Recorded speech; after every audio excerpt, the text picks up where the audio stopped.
elders past and present of the Guring-gai and Walpole and Darkinung, as we all stand united here on the Central Coast. And welcome everybody, and that's all I really got to say. That's fine, thank you. Past and present, and the elders that are around now. Fantastic. Thank you very much. Thank you. Wonderful. Paul is a proud Ku-ring-gai Gurung man who grew up on the central coast of New South Wales and has always been active in the community. Paul is a leader among the Guring-gai mob of the Central Coast and is passionate about telling truth and about truth-telling. Community and ensuring Ku-ring-gai are recognised as the traditional owners of the Central Coast, along with the Abakal and Darkinung peoples. Did I do pretty well okay with that, Paul? Yeah, you did quite well. Did okay? Can we put our hands together and welcome Paul?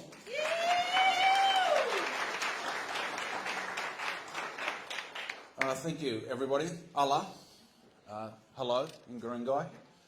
I've been pretty nervous for the last week leading into this.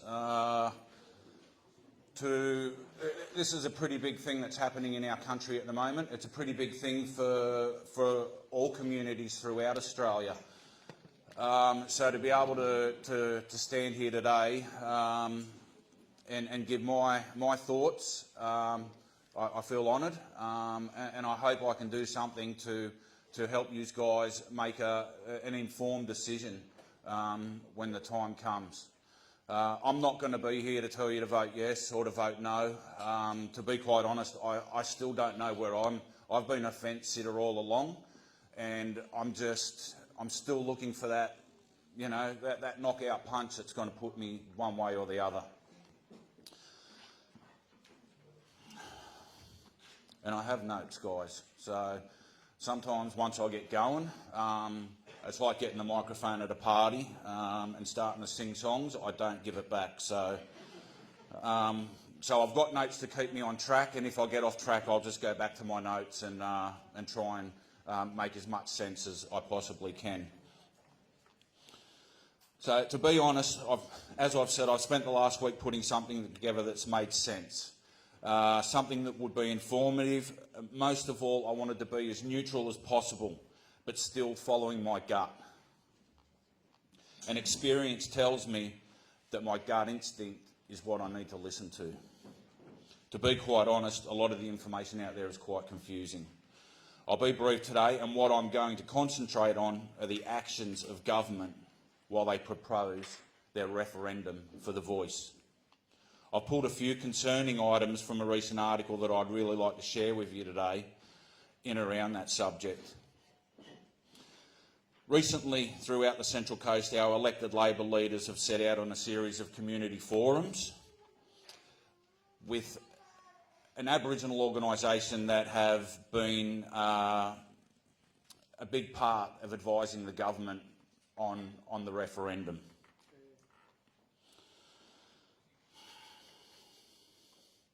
I would also like to say that I wish that the community were able to ask questions in those forums, but they weren't. It was not an option afforded to them, despite the Labor government advertising and selling this referendum as a conversation. So a conversation is an exchange of ideas, of words between two parties. These forums, quite oddly, you weren't allowed to ask questions. You were there, you were part of the audience, and you were there to listen, pick your things up at the end and go home.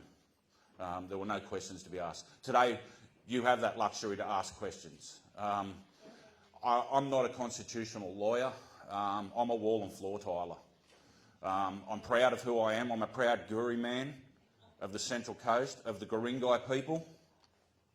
And I'll do my absolute best to honestly answer any question that's put to me today.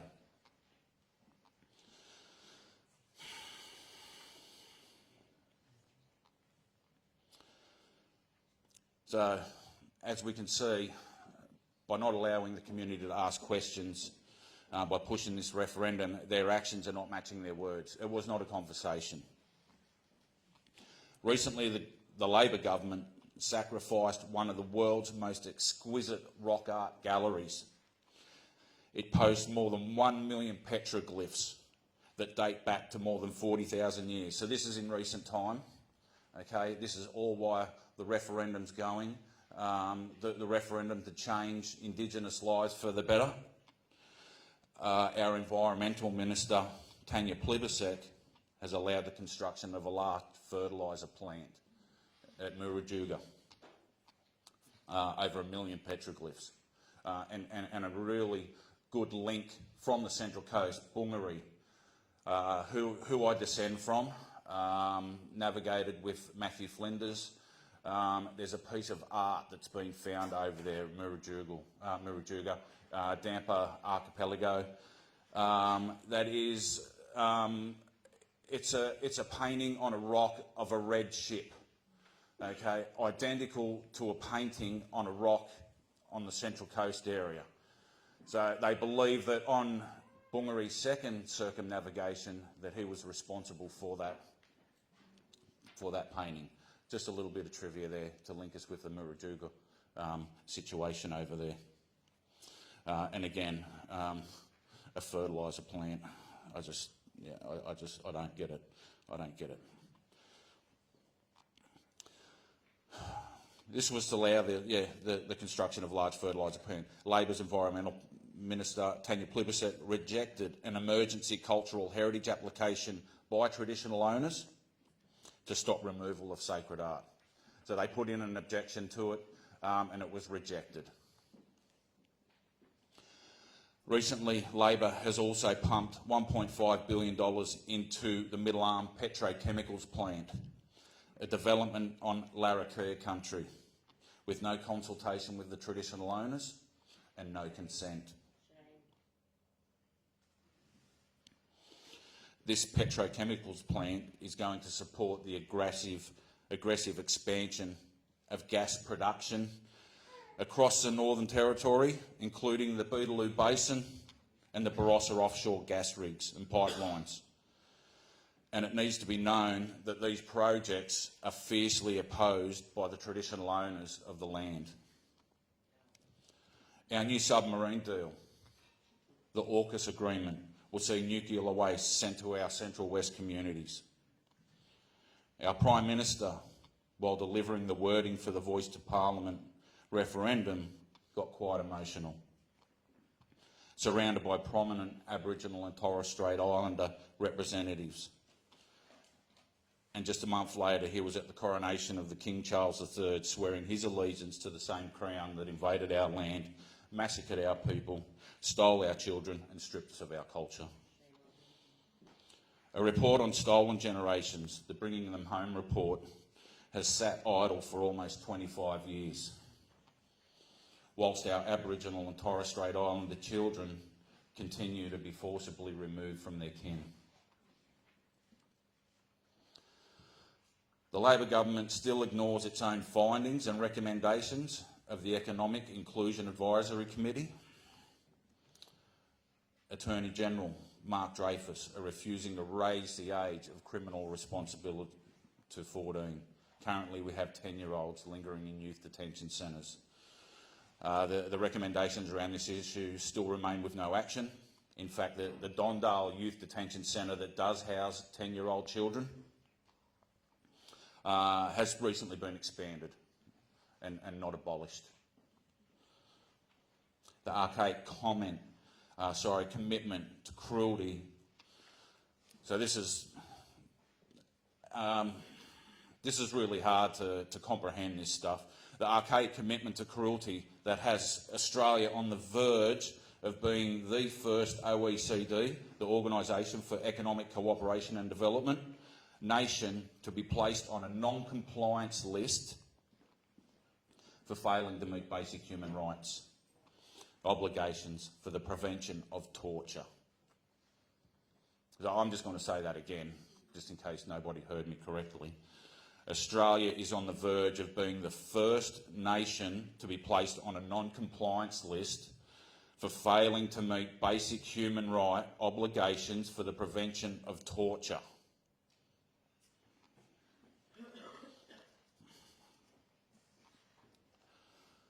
So I've got to ask, what good is having a voice when the people that you're speaking to just won't listen? They don't care, or they simply believe that they know better. I'd like to have a quick yarn as well about the current conflict within New South Wales communities.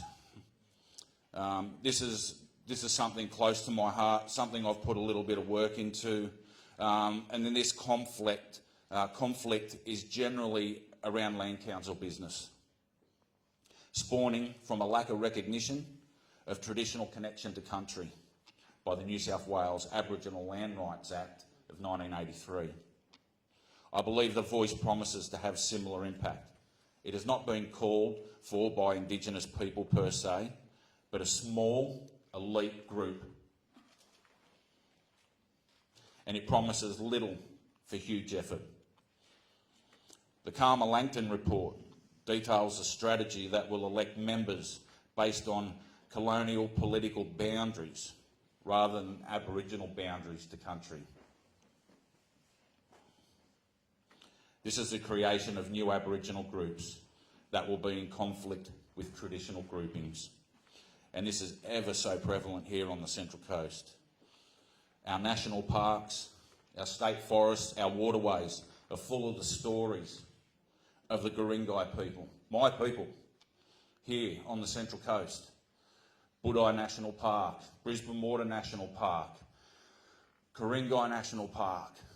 Get out and about, see the stories. It's all etched in sandstone. It's all there for us to read. It was written thousands of years ago for us to read today. And it's really special stuff. You need to do yourselves a favour and get out there and enjoy it. Walk amongst our ancestors. And I believe that our trees are our ancestors, our rocks. They're the ones that are watching over us now, looking after our environment, our country.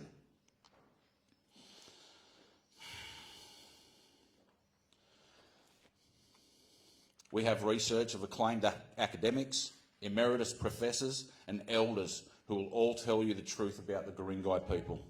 We even have our own place on the I-axis map, the federal map. Guring-gai, we're right there, to the right of Darkinjung, on the coast. But the 1983 New South Wales Land Rights Act and its subsequent alterations has empowered a government land council to present themselves as the First Nations people of this area. And I'm still struggling with that. I struggle with it every day. Misleading signage on our roadways, in our local businesses, manufactured culture and dreaming stories are being taught to our children in their schools. They're growing up being taught an artificial culture, a manufactured culture. Our curriculums don't allow for that. Our government will not allow our children to be taught the wrong stuff. So why is it happening with our culture? Why are we teaching our children that the Darkinjung people, Darkinjung's a land council. They're a Darkinjung people. I have two very lovely Darkinjung ladies right behind me. And what I find most repulsive is that our elected leaders acknowledge this government organisation as well as a First Nations people. That's tough going to hear our federal minister acknowledge Darkinjung people. We've recently had an about turn from David Harris. Thank you, David. And changed from Darkinjung people to First Nations people. It's a minor edit, but a massive leap forward for the Guring-gai people here on the Central Coast. So for me, it is extremely difficult to get excited and to embrace a voice and constitutional recognition when on a daily basis our community is being lied to about our First Nations people and who they are. And it's all about development. It's all about land development. That's what it's all about here on the Central Coast. We have Lizard Rock, which is just been pushed through to the next stage, to the planning minister, on beautiful Guring-gai country. We're fighting hard to save carry-on sacred lands. And that area, that Brisbane Water National Park area there that travels Woy Woy Road, has some of the most incredible initiation sites, real special sites to our people. There are songlines all through there. They don't want to know about it. They just want to develop it. And that's really sad. That's what makes it really hard for me to jump on board when I can see what's happening to our community, and I can see what's happening to our First Nations people here on the Central Coast. And that's pretty much all I've got to say. I'm more than happy, like I said, to answer your questions. But until our government can start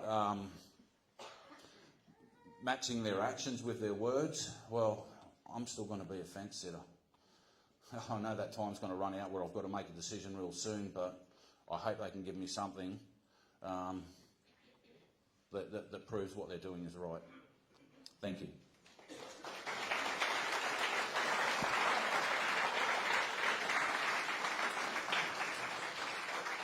Moving right along, Auntie Colleen Fuller is an Indigenous woman from the Darkinjung and Yuin tribes who comes from a line of stolen generations. Auntie Colleen has strived to bring about change for all, including locking on in the Paliga.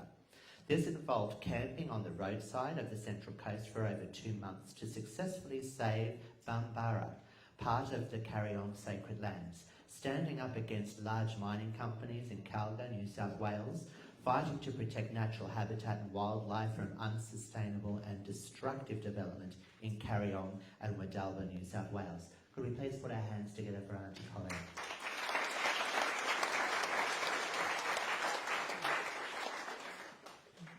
Yes, I'm sure quite a few of you have seen me around the loop. I'm not an activist. I'm not a protester. I just care about our country. When it comes to this referendum, I have a definite opinion on it. My opinion is take it off the table. It is not ready. To get it off the table, we need all races to join together with us and approach your local members and your federal members, state members, Liberal, Labor and the Greens. Tell them, go to the hierarchy, take it off the table. It will never be right until they actually speak and listen to the voices of the traditional custodians. Not land councils.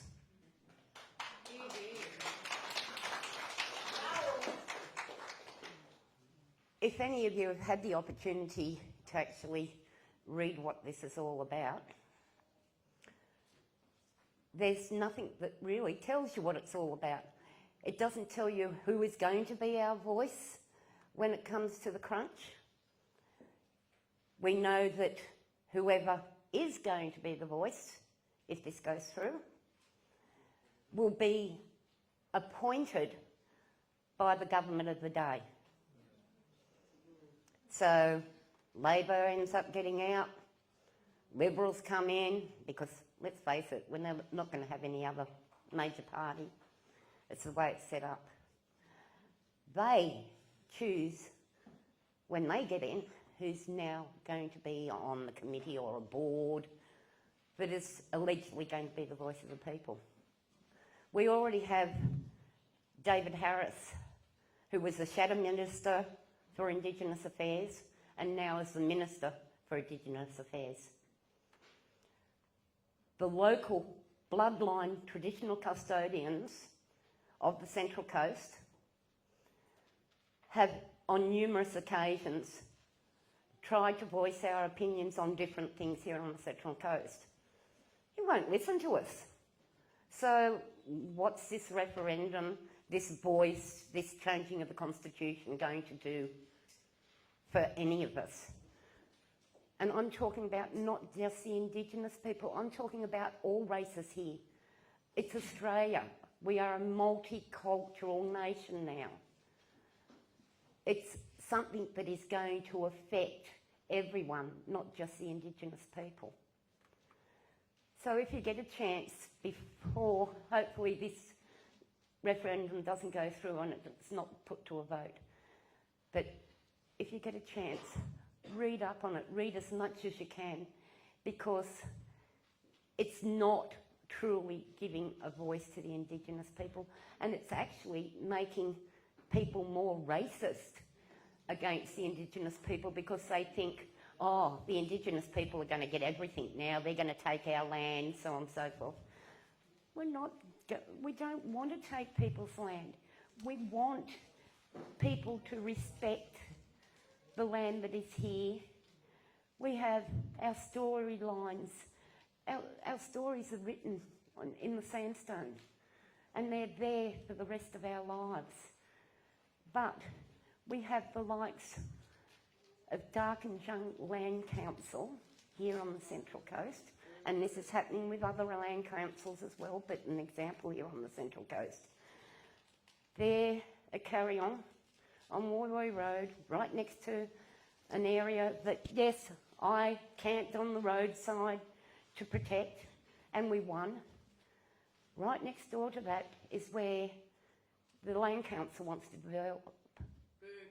They want to wipe out from the ground, they want to take away rock.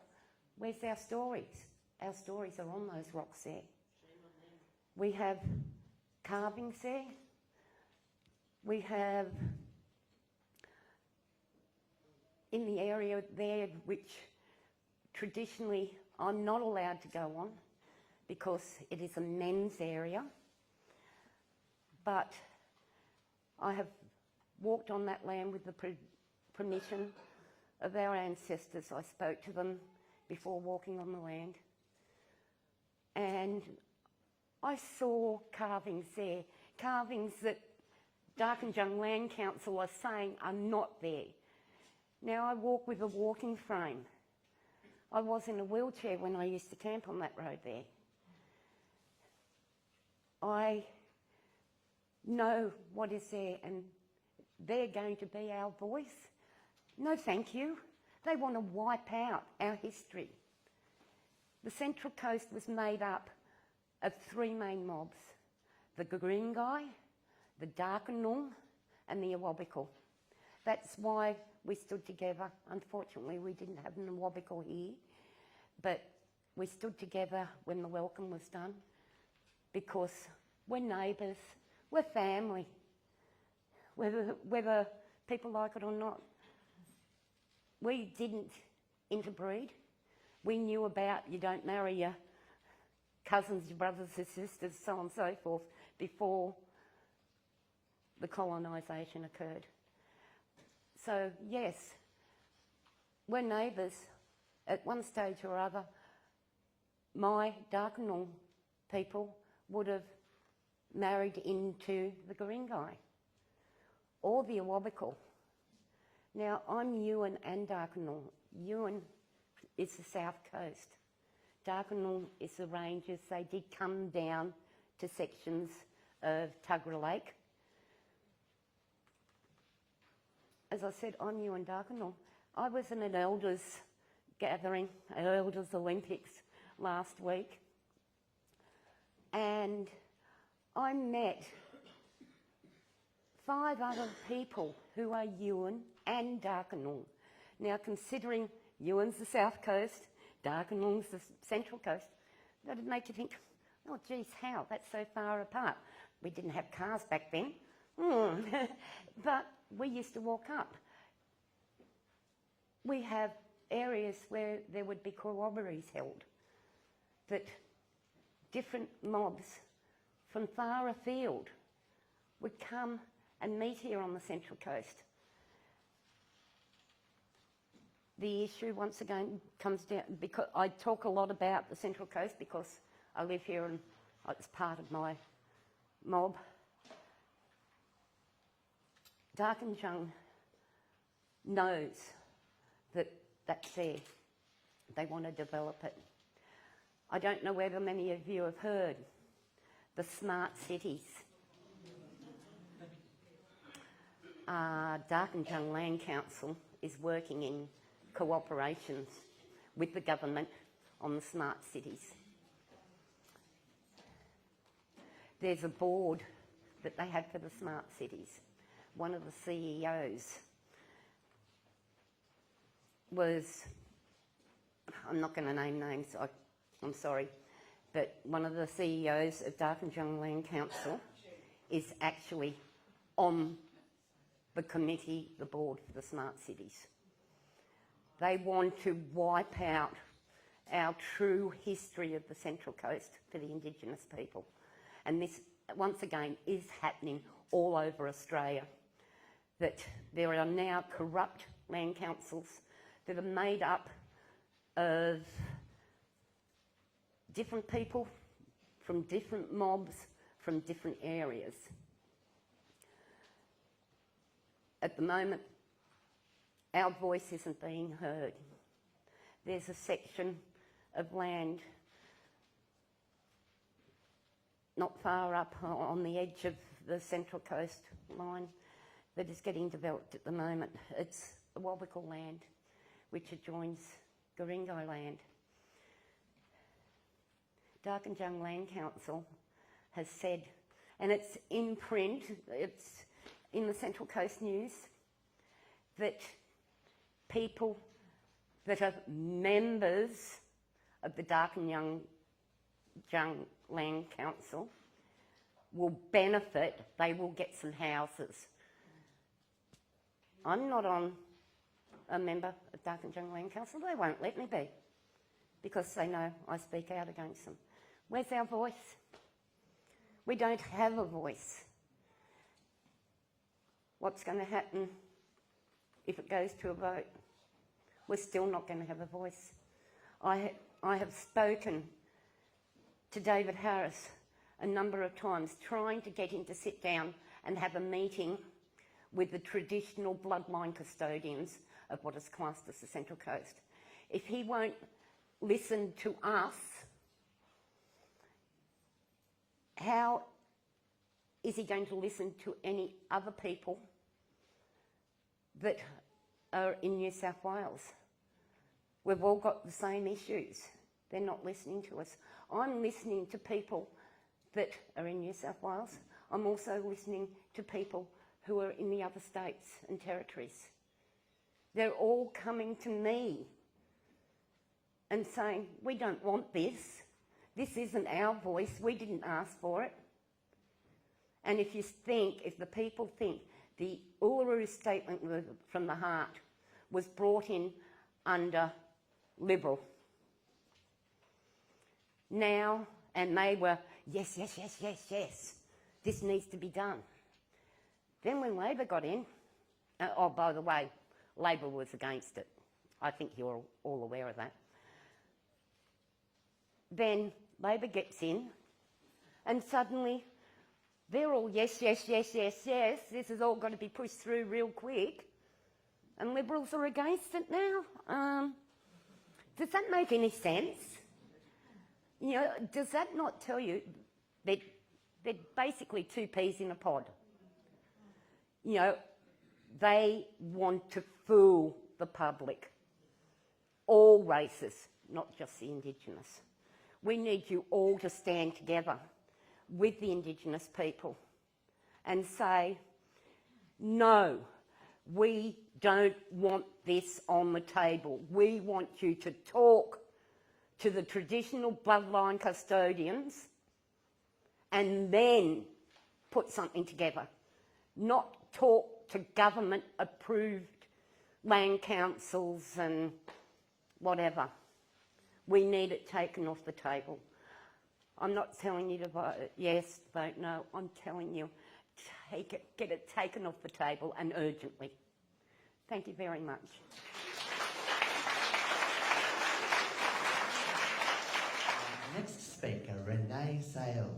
Before I introduce her, let me tell you just a little bit about Renee. Renee is a respected leader among the Darkinjung mob and is passionate about bringing community together and stopping the ongoing division on the Central Coast. Renee advocates for preserving the remaining bushland and the traditional history of our beloved coast. She advocates for truth, a voice and reconciliation, so we can heal the past grievances between our histories. Please put hands together for Renee. Thank you, everyone. I'm Renee. I'm Darkinjung. We're mountain people, just west of here. We're actually nomadic. We're actually nomadic people, and we used to move around seasonally. And every year we'd come to the coast and have big cooperatives with the Guring-gai and meet up every year and do trade. So we had a close relationship, but we were in the mountains most of the time. Like I said, we'd move around and we'd come here every year. I'm here to talk about the voice today. Well, I was actually invited and I didn't answer straight away, but the more I did my own research, I got quite alarmed by it. It is essential we have a voice. I just don't believe this will give us a voice. And I'm going to actually point out parts on here as to why this will not give us a voice. It says, Stacey, if I've actually printed off a whole heap of these, which is off the Parliament website. It's the draft that will be in the Constitution, if you just want to look. There's some over there if you just want to look. If you go to page 4, I'll put it up. If you want to put it up, Matthew.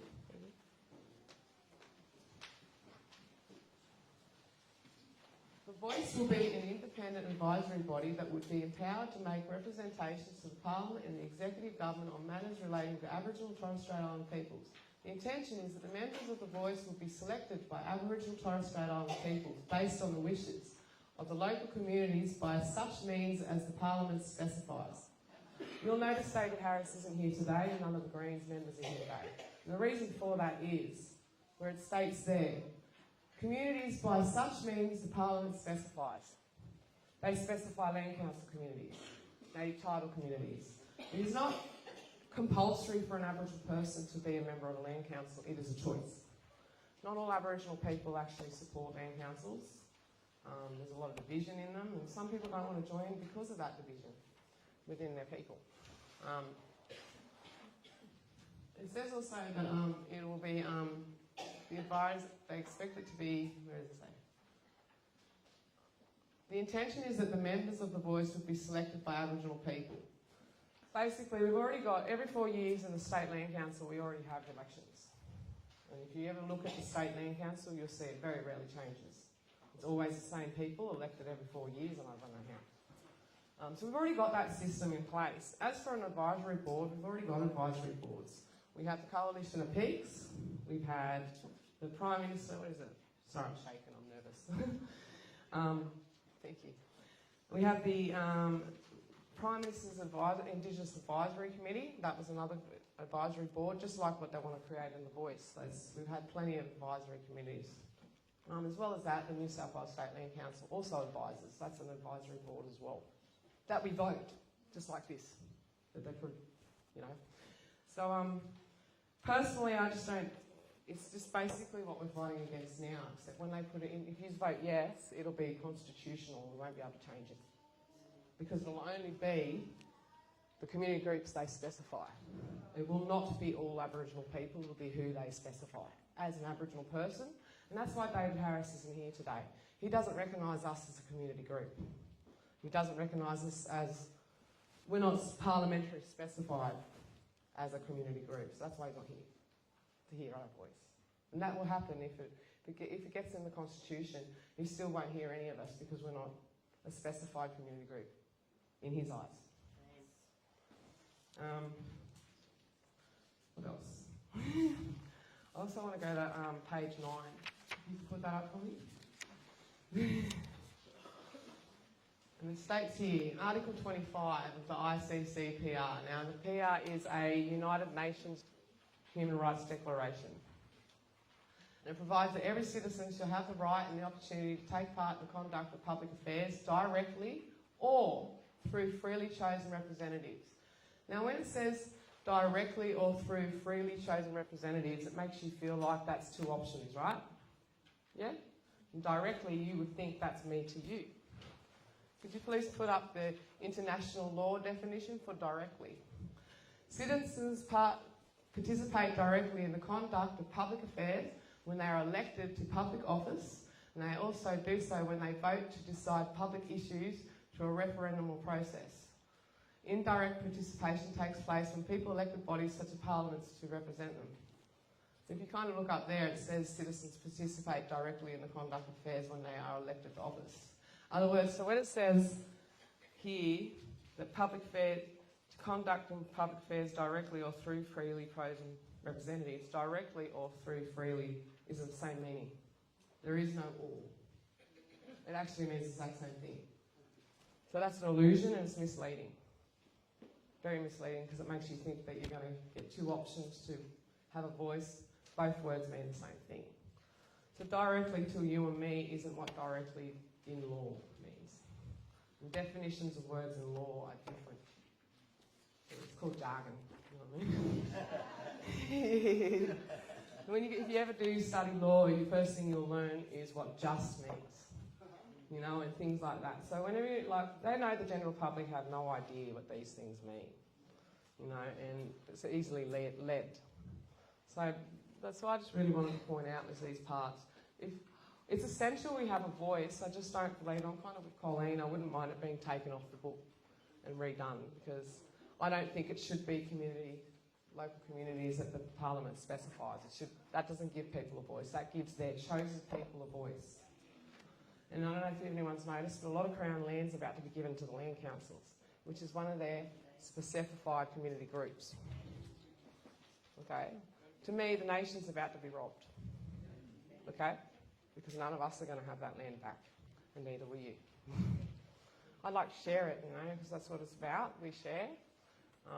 It's very important. We don't own it, we belong to it. We don't look after it, it won't look after us. Yeah. I've still got how much time have I got? Your bell hasn't gone. Okay. My personal opinion is I've been trying to fight and change, I'm sick of advisory boards speaking for me, apparently speaking for my well-being. And then when you want to go complain about those people representing you, there is no complaint process.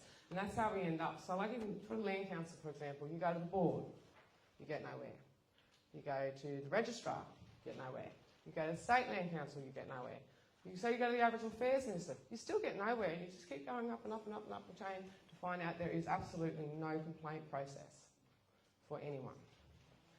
So, and that's why you hear us all here out now. We're always trying to get your attention saying, hey, you know, because we've actually diplomatically gone up the processes to find that there is no one to help us. You know, even I found ICAC absolutely useless. Most of the time they just want me to do all the investigating myself and then they'll go with it. They're supposed to be investigating. I can't access things, you know. But no, I've got to have it all presented for them to do something. So I found them absolutely useless as well. I just don't think this is going to give us a voice as much as I want a voice. I love a voice. I'm not a specified community group. And being in the city, they're never going to let native title happen. And obviously, why would they? It's the base. It's their base. You know what I mean? The colonial base. And this land's worth too much money here to let any native title happen. I actually have no interest in native title. I think it's coercion and they're coercing me to go for it when I just shouldn't have to. It's also forcing me into agreement of rights. For example, like West Bundjalung, they've got a right to like 50% of the water or 30% of the water. Could you imagine in a drought? But they've agreed to that right. They actually agreed. I can't say the rights are taken when you've actually just gone and agreed to that type. So you can't say my rights were stolen because you just agreed to that. It's all a trick. So I haven't really got much more to say. I just really want people to really think about what their decision is. I really don't think this is going to give us a voice. As I said, it's going to be land council people, native title people, that's it. And that's the specified groups, that's why it's in there. So if you want to go back to the other one for me. So that will be constitutional. the communities they've specified, and we will not be able to change that. That's everything we're trying to stop. I want to be able to be heard. I don't want... Sometimes I don't even consent for half of these representatives to represent. But they'll say, like, it's state land council you voted, so I've consented to them. No, not really. I'd like to be able to speak for myself. Okay, that's what I'm really going to say. I hope you all take a copy of this and... Yeah. Thank you.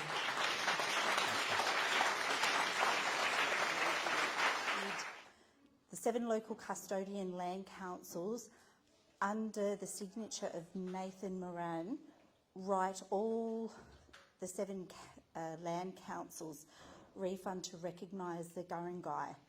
No letter to be sent to the National Native and Title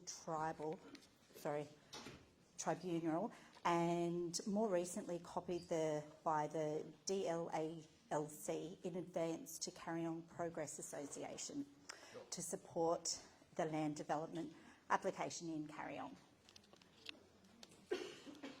Okay, I've read a couple of letters from Nathan Moran from the Metro Land Council that do have all the 7 land councils. Just from the top of my head, I can't quite remember exactly what land councils they were. That was around the use of the term Guring-gai. There is a... So the story goes, there was from the early 1800s, there was an anthropologist, I believe it was, John Fraser. He wasn't, his work wasn't believed to be the greatest. So now he adapted that name, Guring-gai, to the mob north of the Hunter River. And I was going to say to our mob too, but I'm actually going to finish with a little bit of information and a bit of research that we've recently come across. So, that is based around the use of the term Guring-gai, and that there is a native title holder on Warramai country that are Guring-gai people. I'm not exactly sure if the native title mentions Guring-gai, Guring-gai, Gringo. There's got to be a dozen different variations of it. I'm also not aware of any legislation where ownership of an Aboriginal tribal name is in place.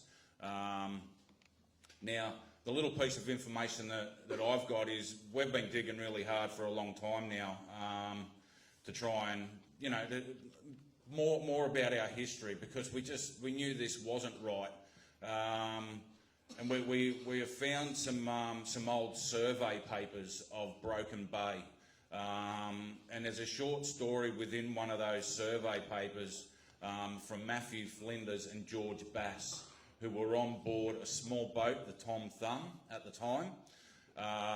They have written into this journal that they awoke in the morning, and after breakfast they were met by 5 natives in a canoe. These natives offered up a stingray. A stingray is our totem, and they would take no payment in return. So we offered them 2 buttons, which they took. These people called themselves Ku-ring-gai.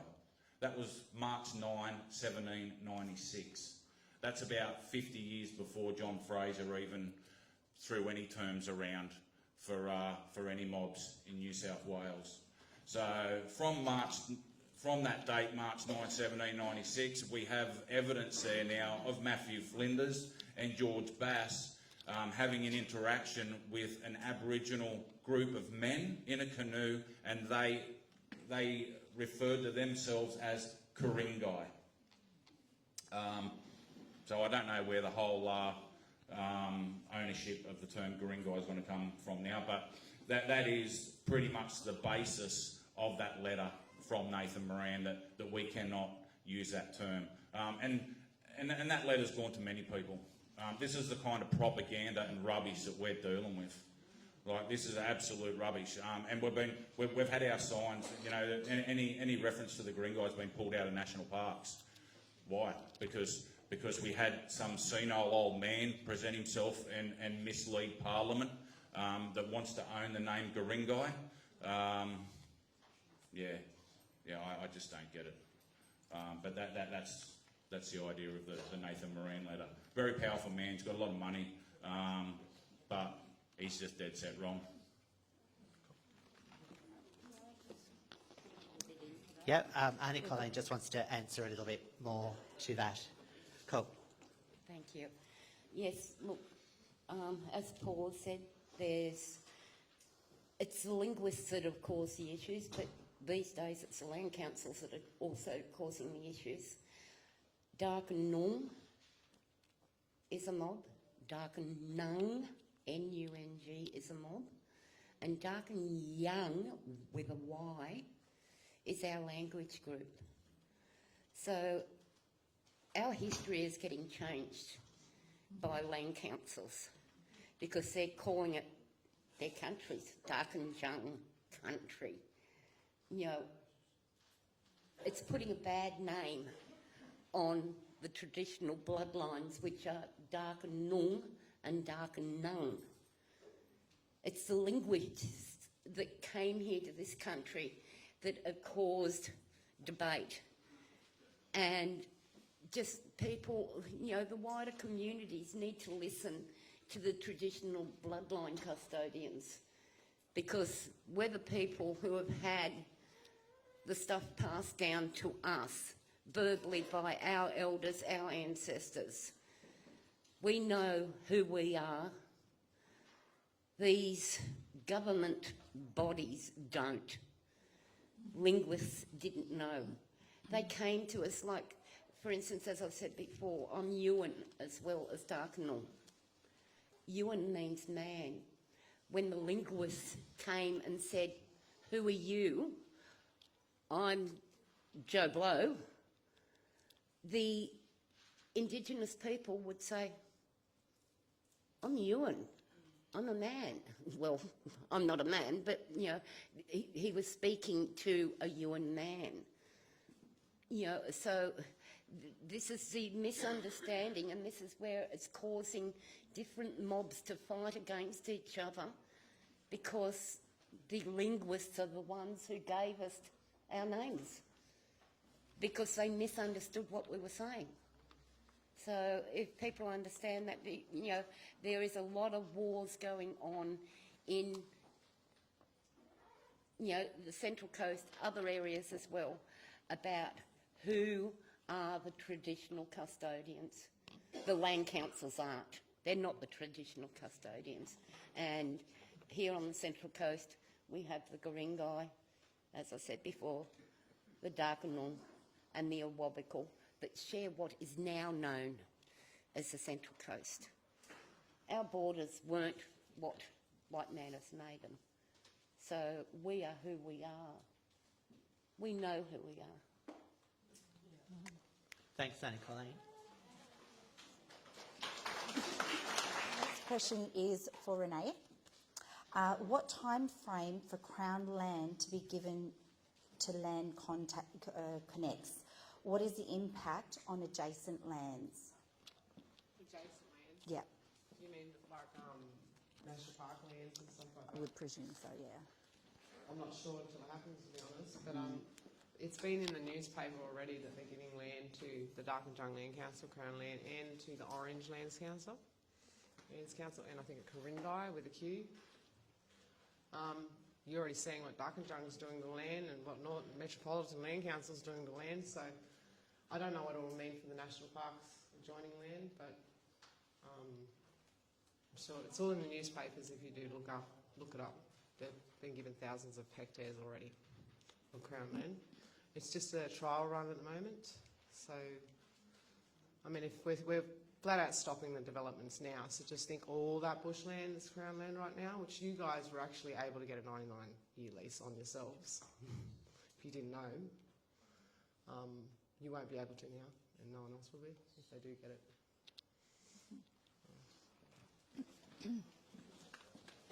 Auntie Colleen, what or who, who or what tribe is selling and developing in Summersby? Reeves Street? There's no tribe selling it. It's Dark and Jung Land Council. Yes, CABN, the Land Development Company, not us, no local tribes. You know, so get the truth. We do not want the lands that contain our carvings, our song lines, or anything like that. We don't want it sold. We do not want it developed. Most people came to the Central Coast because of the bush, the wildlife, so on. Us Indigenous people care about the wildlife as well. You know, Summersby does not belong now to traditional bloodlines. It belongs, unfortunately, to a land council that's a corporation, has an ABN. So we're not selling it, they are. We've got time for one more, and this is for Renee. What do you see as any other hidden agenda beyond the strong government push for the voice? There's one for you. And absolutely, like, see, I said I'm sick of advisory boards representing me, and we're actually fighting to stop that. We want to have our own voices heard, we want our own complaints heard, we want, like, you know, everything we're fighting to change to stop these, like, representative boards. Basically, that'll constitutionalise that, and everything we're fighting to change, we will not be able to change whatsoever. So it'll ground it. You know what I mean? Like, it's constitutional now. Then there's no point me saying, I don't want an advisory board representing me, or I'm not being heard by the advisory board when I go to complain to them. They're not saying my problems to everyone. It'll be constitutionalised. I won't be able to talk. I have to go to them to represent me. I'm sick of reps. That's what I have to say. Absolutely sick of reps. Yeah, so this, as I said, this is a song called When a Raindrop Becomes a River, because it's about all of us coming together. And, you know, I sat with Aunt at a party a few weeks ago and validated her with a poem, you know, about the colour of our skin, you know, because when we talk about reconciliation and that within who we are as people, then there's reconciliation that needs to happen within our own people. And that's, you know, slowly starting to happen. And when we recognise that we're all here together and we're all here to serve one purpose, and that's to leave this place in a better place than what we found it, yeah? So walk with me, talk with me, let the journey begin.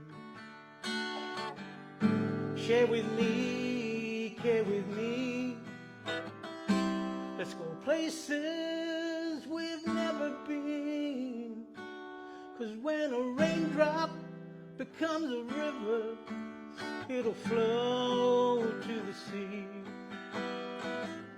Carves out a journey so powerful and free. When we flow and go together, we can see where we've been. And a raindrop becomes a river again. So let's move ahead, put things to bed, and you'll be amazed what we achieve when we believe that our journey can change. 'Cause when a raindrop becomes a river, it'll flow to the sea. Carves out a journey so powerful and free. When we flow and go together, we can see where we've been. And a raindrop becomes a river again. So dance in the rain and heal the pain until it's all clear, 'cause every storm will soon be gone and rainbows will appear. And when a raindrop becomes a river, it'll flow to the sea. Carves out a journey so powerful and free. When we flow and go together, we can see where we've been with unconditional love. Unconditional love. Unconditional love. Our Mother Earth we share, so show her that we care. With